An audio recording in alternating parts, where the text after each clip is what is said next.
déjelo ahí. No, que después decimos que no hacemos nada. Algunos dicen que no hacemos nada. Bueno, muy bien.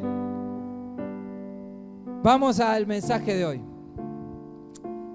El mensaje de hoy tiene que ver con lo que venimos predicando, lo que venimos haciendo y diciendo, ¿no? En este tiempo, que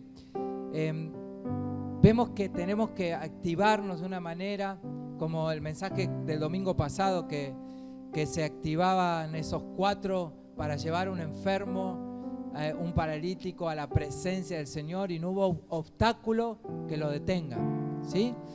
Y salvo los que lo quisieron detener, porque siempre va a haber alguien que los quiera detener. Las pruebas, los obstáculos, que eran las personas que estaban allí delante, ¿no es cierto? Cómo pasar después, tenían que hacer estrategia de cómo mandar al enfermo allí adentro de la casa, tenían que subir al techo, abrir el techo, ¿no? Todo lo que estuvimos viendo el domingo pasado. Y siempre también está ahí la oposición de las personas religiosas, ¿no? Que no quieren que se hagan las cosas de determinada manera, sino solamente como ellos piensan que deberían ser, ¿verdad? Y entonces ahí están muchas veces también esas oposiciones. Y fíjense que venimos repitiendo esto, ¿no? Y el mensaje de hoy también vamos a encontrar, pero no oposiciones, sino el lugar donde cada uno de nosotros tenemos que ubicarnos como creyentes. En esta ocasión, Jesús con los discípulos van camino a Jerusalén, ¿sí? Venían de grandes enseñanzas. Por ejemplo, Jesús había pasado gran tiempo enseñando en el Sermón del Monte. Venían también de la transfiguración del Señor, ¿sí? Venían de haber liberado a muchos endemoniados. ¿Se acuerdan del muchacho ese que cuando bajan de la transfiguración había un muchacho que estaba tremendamente endemoniado, que el espíritu inmundo le decía que se tire al fuego? ¿Se acuerdan? Y los discípulos no podían liberarlo hasta que bajó el Señor de la transfiguración, del monte de la transfiguración, y lo liberó. Y ahí estaba entonces, vemos que venían de mucha tarea, de hacer muchas cosas, de encomendar a los 70. Jesús ya había encomendado a los 70 también para que los 70 salgan a hacer las mismas obras, y los 70 volvieron, los enloquecidos, que habían liberado también a endemoniados, que habían hecho sanidades, ¿no? Y estaban todos con mucho fuego, se puede decir, ¿no? Venían con mucho ánimo. Y todas estas cosas, ni las señales que se venían haciendo paraban a los murmuradores. Qué increíble, ¿no? Ni las señales, ni las cosas que se vienen haciendo, porque a ellos no les interesaban las cosas que se venían haciendo. Solo lo único que les interesaba en el fondo era que no se hagan. Que no se haga nada, que no se hagan más. Y sobre todo que menos que la haga Jesús, ¿sí? Opositores. Y entonces ahí, en ese contexto, miren el contexto que estamos, dice que vienen un maestro de la ley. Miren, Lucas, vamos a abrir Lucas, capítulo 10, verso 25, dice así: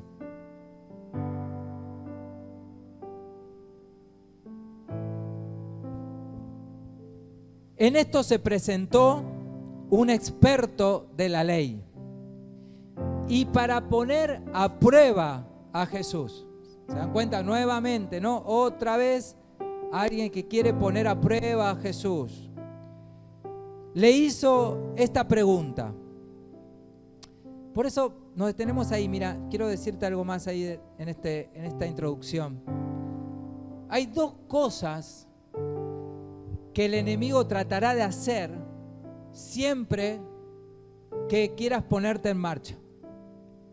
Siempre que alguien quiera ponerse en marcha, hay 2 cosas que el enemigo siempre va a tratar de hacer. Primero, obviamente, va a tratar de detenerte, no va a querer que avances hacia eso que tenés que hacer. Muchas veces son cosas que no las saben todo el mundo, pero Dios sí las sabe, porque Dios ya las puso en tu corazón. ¿sí? Porque vos ya la escribiste tal vez en un papel, porque vos tal vez se la compartiste a alguien íntimo, ¿no es cierto? Puede ser tu esposa, tu esposo.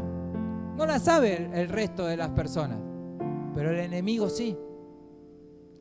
Y entonces va a tratar, se va a querer apresurar antes de que todo el mundo se entere. Y entonces ahí va a empezar con sus planes, va a hacer sus propios planes, ¿no?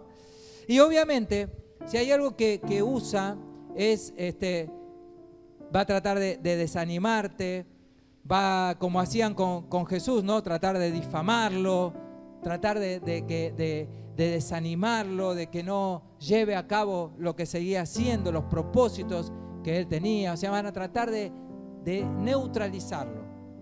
Pero sin embargo, a Jesús nos queda como enseñanza a nosotros, ¿no?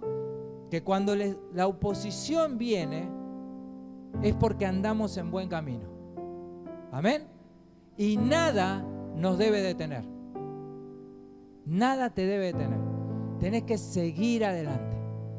Porque quiere decir que si se levantan opositores, se levantan murmuradores, es porque el enemigo estuvo trabajando.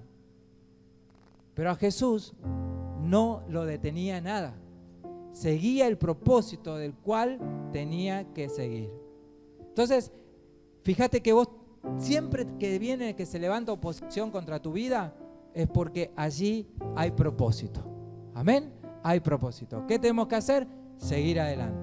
Bien, seguimos con el texto. Miren,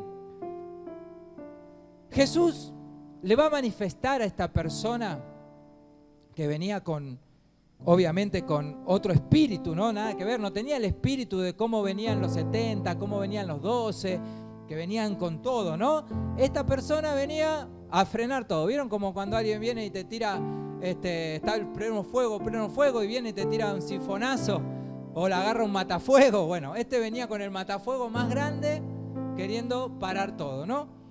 Viene con otro espíritu. La cosa es esa, es que viene con otro espíritu.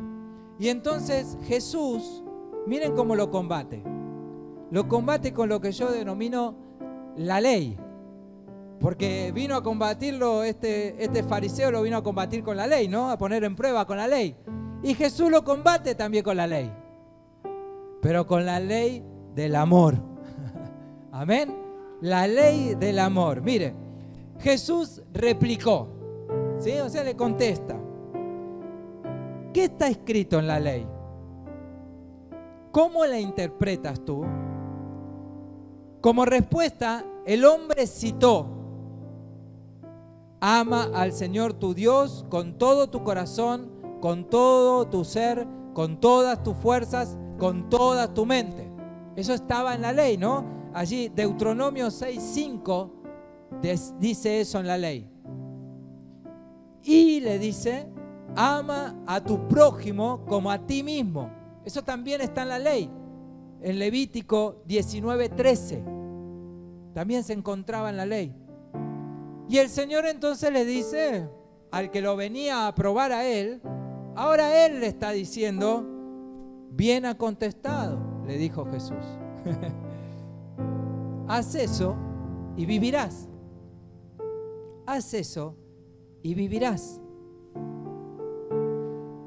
Fíjense que el Señor siempre replica o contesta a estas personas con la palabra que muchas veces ellos trataban de poner en juego, ¿no? Pero para mal. Y sin embargo el Señor le dice: muy bien, está bien lo que has dicho. Contestaste bien, le dijo Jesús. Hacé eso y vivirás. Jesús conocía perfectamente toda la palabra, la ley, los mandamientos, pero al parecer hay personas que se olvidaban de estas cosas. Y Jesús se las recuerda de una manera muy sencilla. Les pregunta: ¿qué crees tú? Y yo creo que el Señor en este tiempo nos pregunta a nosotros también, ¿no? En muchas circunstancias en nuestras vidas, ¿qué creemos nosotros? ¿Qué estamos creyendo? ¿Qué estamos haciendo?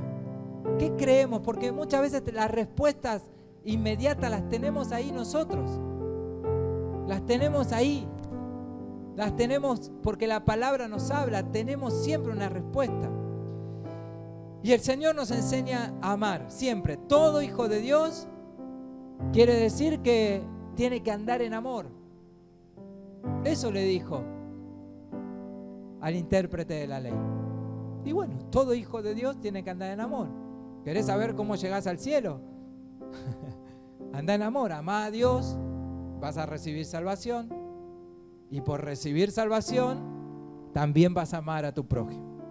Primera de Juan 3:18 dice: hijitos, nuestro amor no debe ser solo de palabras, pues el verdadero amor se demuestra con hechos. Aleluya. Tremendo, ¿no? Juan ahí. Miren cómo Juan también, ¿no? Tranquilo. Dice, hijitos. ¿No?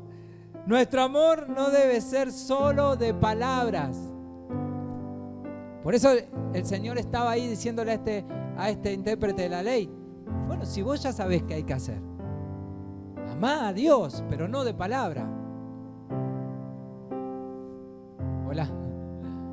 Amalo con todo tu ser, con todo tu corazón, pero no lo ames de palabra. Amalo de verdad. Y vas a recibir salvación. Y amá a tu prójimo como a ti mismo. Amá a tu prójimo, ya sabés qué tenés que hacer, cómo tenés que hacerlo. Pero no ames a tu prójimo solo de palabra. Amalo de verdad. ¿Cuántos dicen amén? La ley sin amor o el amor sin ley. ¿Qué elegimos? La ley sin amor, ser legalistas, pero sin amor, o elegimos el amor, pero sin ley. Amar a toda condición. Amar con todo lo que tenemos, como dice el Señor, con todo. Amar al Señor con todo tu corazón. Y amá a tu prójimo con todo también, como a ti mismo. Dice así, mira, sigue diciendo el Señor, allí el verso 29. Pero él, o sea, el religioso, ¿no? Quería justificarse. Así que le preguntó a Jesús: ¿y quién es mi prójimo? Y Jesús le respondió entonces con esta preciosa parábola. Bajaba un hombre de Jerusalén a Jericó y cayó en manos de unos ladrones, le quitaron la ropa, lo golpearon y se fueron. Esto más parecido por allí, Loma del Mirador, por acá por Matadero, ¿no? En Ramos no pasa esas cosas. En Ramos no pasa eso. Muy bien, ahí estaba. Entonces dice que este hombre lo golpearon, lo dejaron sin ropa y se fueron, dejándolo medio muerto. Resulta que viajaba por el mismo camino un sacerdote, quien al verlo se desvió y siguió de largo. Así también llegó a aquel lugar, un levita, y al verlo se desvió y también siguió de largo. Vamos a analizar un poco estos dos personajes primeramente. El sacerdote y el levita representaban el sistema religioso sin amor. ¿Sí? Ese es el sacerdote. El sacerdote representaba la liturgia, ¿sí? Las formas, las costumbres, el culto, cómo tenía que hacerse todo, ¿no es cierto? El culto, la ley. Todo eso representaba el sacerdote. La religiosidad, la legalidad, lo que te tenía que cumplirse. Trataba siempre de cumplir esos preceptos. Pero todo eso que hacía para cumplir no tenía amor. Porque este sacerdote ni se mosqueó con la persona que estaba necesitada, con la verdadera necesidad. ¿Qué quiere decir esto? A veces cuando solo nos enfocamos en un sistema religioso, presta atención, nos enfocamos solamente en un sistema religioso, litúrgico, nos volvemos fríos, ritualistas. Perdemos lo esencial del cristianismo, que es el amor. Y entonces solamente nos enfocamos en la liturgia. ¿Qué es la liturgia? La liturgia es el culto, ¿sí? Cómo se desarrolla, cómo lo hacemos, cuántas canciones cantamos, cuántas no cantamos, si oramos así, si oramos asá, cómo oramos, cómo no oramos, si fuerte, si bajo, si alto, si no oramos, si intercedemos, si no intercedemos, si tenemos grupo de alabanza, si tenemos grupo de intercesión, si tenemos... Todo eso es liturgia. Pero no es lo esencial. No es lo esencial del cristianismo, no es lo esencial de nuestra vida. Porque nosotros podemos tener una forma de hacerlo, pero obviamente no es la única. Hay miles y miles de formas que se pueden llegar a hacer. Pero la realidad es que no es lo esencial de cómo lo hacemos. ¿Sí? ¿Vieron que a veces las personas dicen, ay, pero en mi iglesia hay una linda alabanza, es hermosa la alabanza que hay? ¿Sí? Y solamente vienen a la iglesia porque hay una linda alabanza. O sea, vienen a cantar. Pero no vienen a adorar. Porque perdieron lo esencial. Otros por ahí se preocupan y se ocupan también, o se quieren ocupar, ¿no?, de la liturgia. Entonces dicen, no, pero el pastor debería hacer esto, el pastor debería hacer lo otro, no, el pastor debería hacer así, no, el pastor lo tiene que hacer así, no, el pastor lo tiene. Ahora fíjense, si el pastor predica todos los días, todos los fines de semana, el pastor no le da lugar a nadie para predicar. Liturgia. Ahora, si el pastor no predica todos los fines de semana, mira, el pastor no predica, no trabaja, no hace lo que tiene que hacer. Liturgia, ¿sí? Formas, liturgias. No es lo esencial. Lo esencial de cada uno es ocuparse, no en lo litúrgico. Porque lo litúrgico te puede preocupar, pero no te ocupa en lo esencial, que es amar verdaderamente, que es amar al prójimo, que es amar a Dios verdaderamente. ¿Saben? Hay alguien que quiero mucho y que siempre tiene una frase media lapidaria, pero que es muy real. ¿Cuántas personas hay que son litúrgicas, ¿no?, que hacen las reuniones espectaculares y que hacen todo y que no les falta nada y que tienen esto, tienen lo otro, tienen todo lo litúrgico súper organizado, pero solamente están llevando personas al infierno? ¿Cómo? Sí, porque solamente se ocupan de la religiosidad y no de lo esencial, que es el amor. No conocen al Dios verdadero, no conocen al Dios de amor, si no, no andarían murmurando, dividiendo, peleando, queriendo ocupar lugares que no tienen que ocupar, queriendo buscar jerarquías. O sea, no conocen a Dios verdadero. ¿Qué conocen? Liturgia. Entonces, muchas liturgias están llevando personas al infierno directamente, sin conocer el verdadero amor de Dios. Romanos 12:1 dice, por tanto, hermanos míos, les ruego por la misericordia de Dios.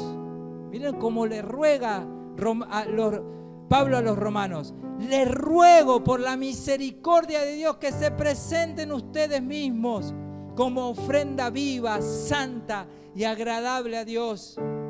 Este es el verdadero culto que deben ofrecer. Aleluya, ¿cuándo están entendiendo?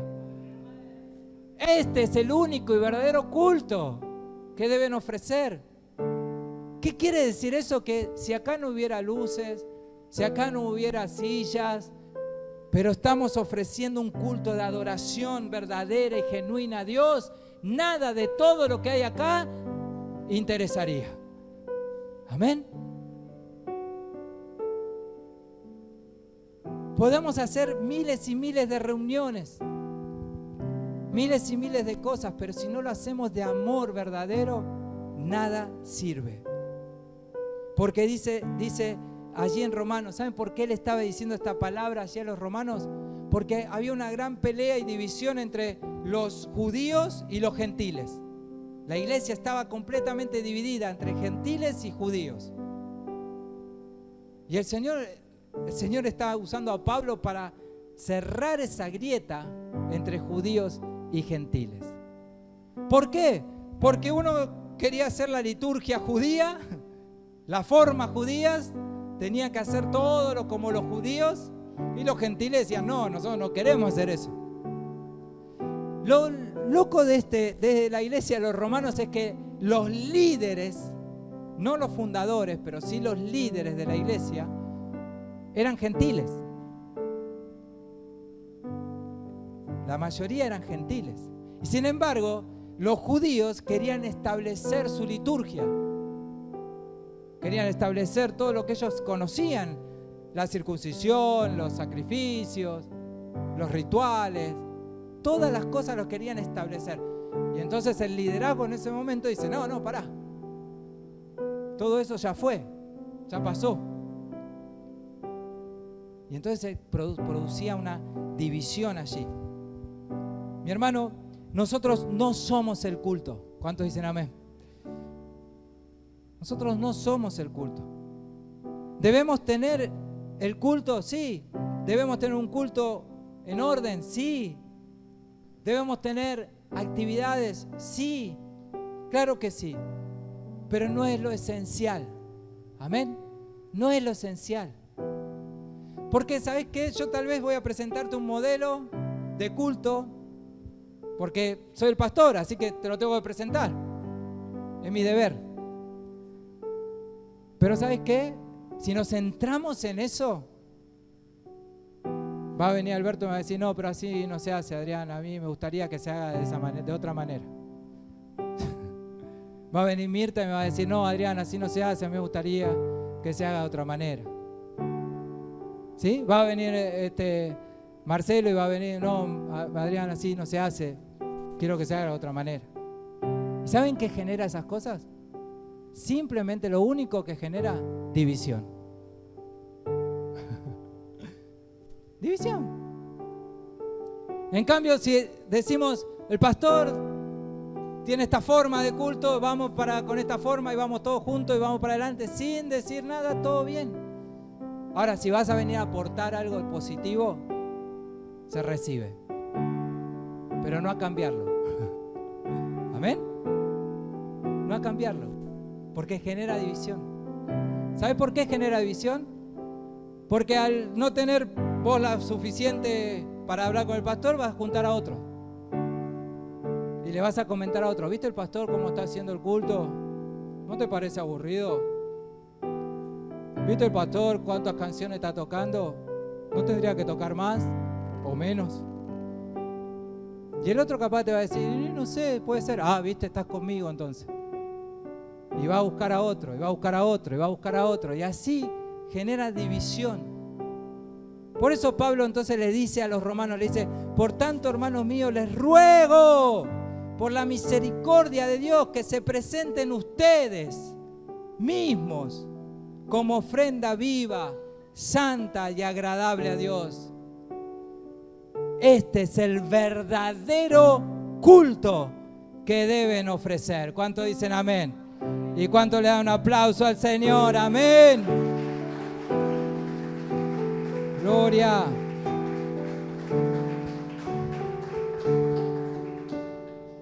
El levita representaba justamente el sistema de adoración. Pero la adoración también, sin un verdadero amor, es adoración espuria, falsa. Es pura emoción. La adoración es un verdadero corazón entregado a Cristo y que sea la adoración solo para Él. Es solamente una adoración que produce emoción. Podemos pasar horas y horas adorando. Podemos tener 20 músicos sobre la plataforma y los mejores, los más profesionales. Una técnica impresionante. Podemos tener el mejor sistema de sonido, el mejor. Pero si no tengo amor, todas esas cosas, ninguna de esas cosas me sirve. Es solo ruido para el Señor. Solo ruido. Es solo emoción. ¿Sabes por qué? Porque acá dentro del culto, cuando es emoción, ¿sabes qué pasa? Yo levanto mis manos, aleluya, gloria a Dios, santo, santo. Pero cuando salgo del culto, mi realidad es otra. Llego a casa, le grito a mi esposa, le grito a mis hijos. O sea, pero recién estuve súper adorando, levantando mis manos, ¿no? Pero mi realidad es otra. Después en la semana escucho cualquier tipo de música, menos alabanza, escucho cualquier otra música. Entonces, si no lo hacemos de verdad, es falsa adoración. Por eso Juan 4, 23, 24 dice lo siguiente: mas la hora viene, y ahora es, cuando los verdaderos adoradores adorarán al Padre en espíritu y en verdad. Porque también el Padre, tales adoradores, busca que le adoren. Dios es espíritu, y los que lo adoran en espíritu y en verdad, es necesario que lo adoren. ¿Cómo hay que adorar entonces? En espíritu y en verdad. O sea, que sea una adoración verdadera, que sea un derramamiento de adoración verdadero, como el de la mujer que derramó ese perfume. Fue y derramó ese perfume, el más caro, el más valioso, pero no le importó, lo derramó. No le importó el valor, porque no había nada más valioso que el Señor Jesucristo. ¿A qué nivel nosotros estamos adorando? ¿Es Jesucristo lo más valioso de nuestra vida? ¿Es más valioso que cualquier otra cosa en este mundo? Si no existiera nada en este mundo, solamente Jesucristo, ¿sería aún el más valioso? ¿O estaría añorando aquellas cosas que ya no están?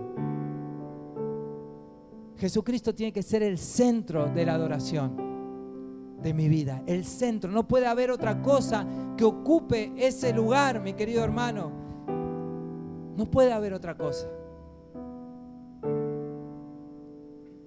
La verdadera adoración es una cuestión de un corazón sano y transformado, porque la adoración pasa a ser un estilo de vida. Ese levita estaba apurado, vaya a saber por qué, no sabemos por qué, no pone por qué estaba apurado, pero estaba apurado, siguió de largo, se desvió. Cuando dice que se desvió, ¿saben qué quiere decir? Que se hizo el tonto. Que había una verdadera necesidad, pero esa necesidad no. ¿Sí? Se desvió, se fue por otro camino.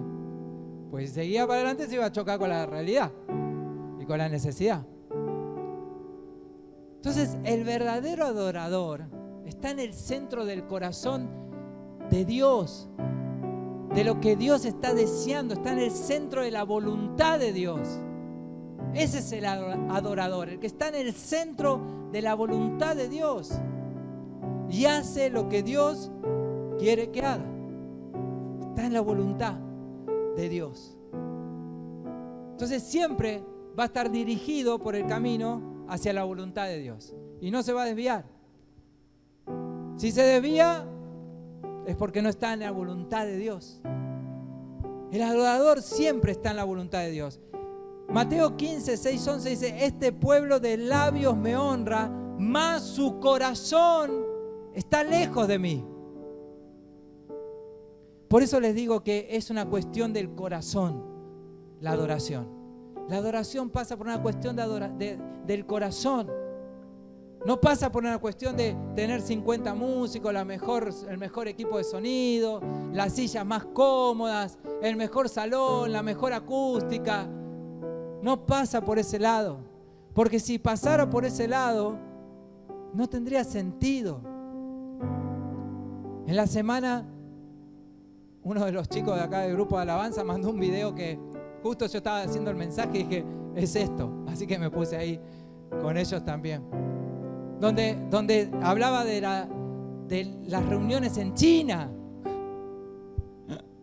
de la iglesia subterránea en China, no de la iglesia legal de China, sino la subterránea, que no pueden adorar, que no pueden cantar, porque si los escuchan cantar los agarran y ahí sí sonaron.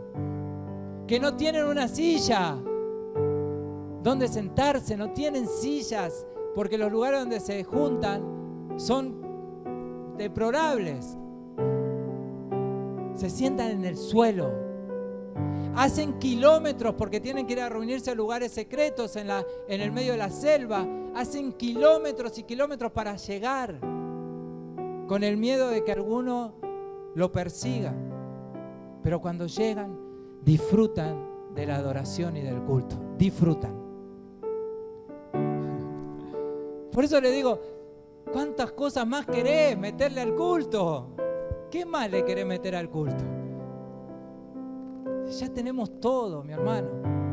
Creo que lo único que nos falta es adorar en espíritu y en verdad. Amén. Nos falta eso. ¿Qué más querés meterle? ¿Qué más, de qué cosas más les querés ayornar?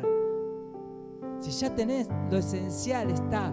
Tenés a tu hermano que está al lado, que adora con vos. Escuchás la voz de tu hermano que adora con vos. Gracias a Dios le damos al Señor que tenemos una tecladista, ¿sí? Consagrada al Señor. Entonces, empecemos a darle gracias a Dios por lo que tenemos, por lo que hay, porque es mucho. Antes de querer empezar a meterle más cosas, meterle esto, meterle lo otro, tenés que hacer esto, tenés que hacer lo otro. Las apariencias siempre van a engañar. El samaritano, dice que ahí el 33, el samaritano que iba de viaje llegó a donde estaba el hombre y viéndolo se compadeció de él. Se acercó, le curó las heridas con vino y aceite y los vendó. Luego lo montó sobre su propia cabalgadura, lo llevó a un alojamiento y lo cuidó. Y al día siguiente sacó 2 monedas de plata y se las dio al dueño del alojamiento. Y le dijo, cuídamelo. Y lo que gaste de más, agréguelo a mi cuenta, que cuando vuelvo se lo pago. ¿Quién era el que hizo todo eso? Que no lo hizo. El sistema religioso no lo hizo. Ni el sacerdote ni el levita lo hizo. El sistema, la religión no lo hizo. La religión se fueron por otro lado. Vaya a saber qué tenían que hacer. Pero ese, el samaritano, que para los judíos era el despreciado, era el que no valía un mango, era el que hizo la voluntad de Dios. Estuvo en el centro de la voluntad de Dios. Hizo lo que tenía que hacer. Ayudó a ese pobre hombre que había sido ultrajado. Gloria a Dios. ¿Te das cuenta, mi hermano, cómo podemos estar entonces en la voluntad de Dios? Aunque esta persona era una persona despreciada, era una persona que no valía nada, era incluso hasta una persona que se la declaraba como impura, ya que se había mezclado con otros que no eran judíos. Pero sin embargo, esta persona, la que no valía un mango, hizo la voluntad de Dios. Que nadie le ponga valor a lo que sos. Porque solamente Dios conoce los corazones. ¿Cuántos dicen amén? Dios conoce tu corazón. Que nadie le ponga el valor. ¿Cuánto valés vos? O por lo que haces, por las apariencias. Tranquilo. Porque hay sacerdotes que no hacen la voluntad de Dios. Amén. Hay levitas que no hacen la voluntad de Dios. Están en pleno servicio. Pero sin embargo, esta persona estaba en el centro de la voluntad de Dios. Sin ser sacerdote, sin ser levita, sin nada. Pero estaba en la presencia de la voluntad de Dios. Jesús no les dice, sean santos a este muchacho que vino a increparlo. No le dijo, sean santos como los sacerdotes, sean consagrados como los levitas. Nada de eso. Solamente tengan compasión por el prójimo. Amen verdaderamente y no religiosamente. No amen solo por cumplir. Amen de verdad. Amen donde está la necesidad. Hay necesidad. Hay cosas que Dios está queriendo que hagas, como el mensaje del domingo pasado. Hay manijas que Dios quiere darte. Mientras vos querés agarrar la manija de otro, Dios quiere darte tu propia manija. Amén. Entonces, hagamos la voluntad de Dios. Amemos verdaderamente. Recordá esto, mirá, que es importante. Tu verdad no es ley. ¿Sí? O sea, no tenemos la verdad que es ley. La única ley es Jesucristo. Él es la verdad. Y es la verdad que nos hace libres. Amén. Nuestra verdad no es ley. Este que vino a probar a Jesús vino con la verdad, ¿no? Con la ley. Pero sin embargo, nuestras verdades no son ley. Lo único que es verdadero es Jesucristo. Y Él nos hace libre siempre. Amén. Siempre. Hagamos el culto que hagamos las reuniones que hagamos, tengamos el programa que tengamos. Tenemos ahora un programa maravilloso este fin de semana. ¿Vamos a amar? ¿O vamos por ahí a decir, pero yo hubiese hecho otra cosa? Así que no, mejor no voy, me quedo en casa. No, yo tengo otro compromiso. Perdón, pastor, tengo otro compromiso. ¿Sí? Vamos a amar y vamos a adorar verdaderamente. Yo quiero que el viernes aquí en este lugar se llene de adoradores en espíritu y en verdad. Que solo vienen a adorar a Cristo. Amén. Que solo vienen a adorar al Señor. Que solo vienen a buscar de su presencia con su hermano en Cristo. Y que el sábado podamos transmitir este amor a todo el mundo. Para cerrar, para concluir. Un hecho vale mucho más, pero mucho más que 1000 palabras. 1000 palabras se las puede llevar el viento en un minuto o en un segundo. Pero un hecho real y concreto vale mucho más que todas esas palabras. Dice así en el verso 36, ¿cuál de estos 3 piensas que demostró ser el prójimo del que cayó en manos de los ladrones? El que se compadeció de él, contestó el experto de la ley. Y entonces le dijo, simple, me lo digo yo, el Señor me lo dice a mí y te lo digo a vos también. Andá entonces y hacé lo mismo. Amén. Andá entonces y hacé lo mismo. No es muy difícil. No te aferres a la liturgia, porque la liturgia te va a decepcionar siempre. No te aferres a una falsa adoración. Adorarlo al Señor con todo tu corazón, y toda tu alma y toda tu mente. Andá y hacé lo mismo, iglesia. ¿Cuántos van a hacer lo mismo? Amén. Dios conoce la intención del corazón. Él es el que pesa los corazones. Él es el que sabe de qué está cargado cada corazón. Él lo sabe, Él lo conoce. Él sabe qué tenés allí en ese corazón. Si tenés amor verdadero o es un amor fingido para tal cosa, para tal plan, para tal otra. ¿Qué hay en nuestro corazón? ¿Qué hay en nuestro corazón? Porque el Señor lo conoce. Y si yo voy con ese corazón malintencionado y adoro al Señor, el Señor conoce. Es una adoración que nos llega al Señor seguro. Por más que cantemos 18 canciones, de las viejas, de las nuevas, de lo que sea. Amén. Por más que hagamos lo que hagamos acá como iglesia, actividades y lo que sea, ¿dónde está tu corazón? Miren, hace unos días yo venía con esto orando, ¿no? Y ustedes saben, cuando uno prepara un mensaje, lo trabaja toda la semana, en el corazón, en la mente, ora, voy, escribo, borro, vuelvo a escribir, oro. Y venía justo ayer, y venía orando y pensando esta palabra, ¿no? Y venía en la calle, venía caminando allí por Rivadavia, unas cuadras que me tocaba caminar, y venía caminando y venía pensando, y venía diciendo, claro, acá el Señor quería decir esto, Señor, es así, ¿no? Y venía orando esta palabra. Y de repente, adelante mío, una mamá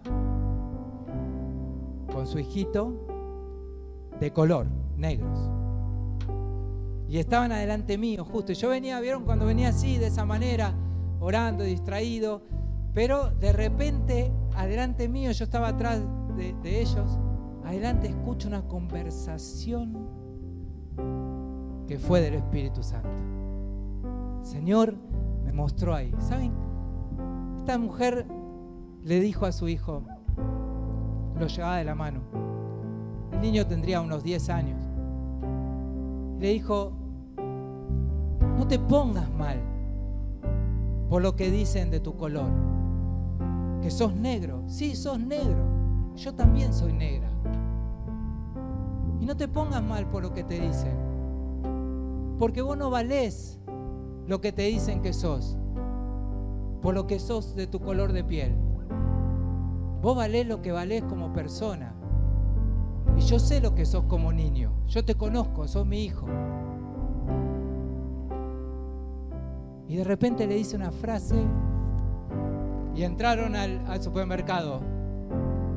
Pero antes el Señor me dejó escuchar una frase tremenda. Le dice, ¿sabés cuántos blancos de corazón negro hay? Y tú eres un niño negro de corazón blanco. Yo te conozco, le dijo la mamá. Y entraba al supermercado. Obviamente yo caminé esas cuadras que me quedaban llorando. Primero porque quería ir a entrar al supermercado ese y abrazarlo al niño y decirle, tiene razón tu mamá. Y segundo porque escuché la voz de Dios que decía, yo te conozco, yo sé quién sos, no te hagas problema por lo que dicen de vos, yo sé quién sos. Y hoy quiero decirte eso, iglesia. Dios te conoce. Dios te conoce. ¿Sabes cuántos religiosos hay que se la dan de los religiosos, pero no tienen amor de Dios? ¿Y sabes cuántas personas hay que por ahí vos no das un peso por ellos, pero el Señor los conoce y sabe lo que hay en su corazón? Ponete de pie, vamos a orar.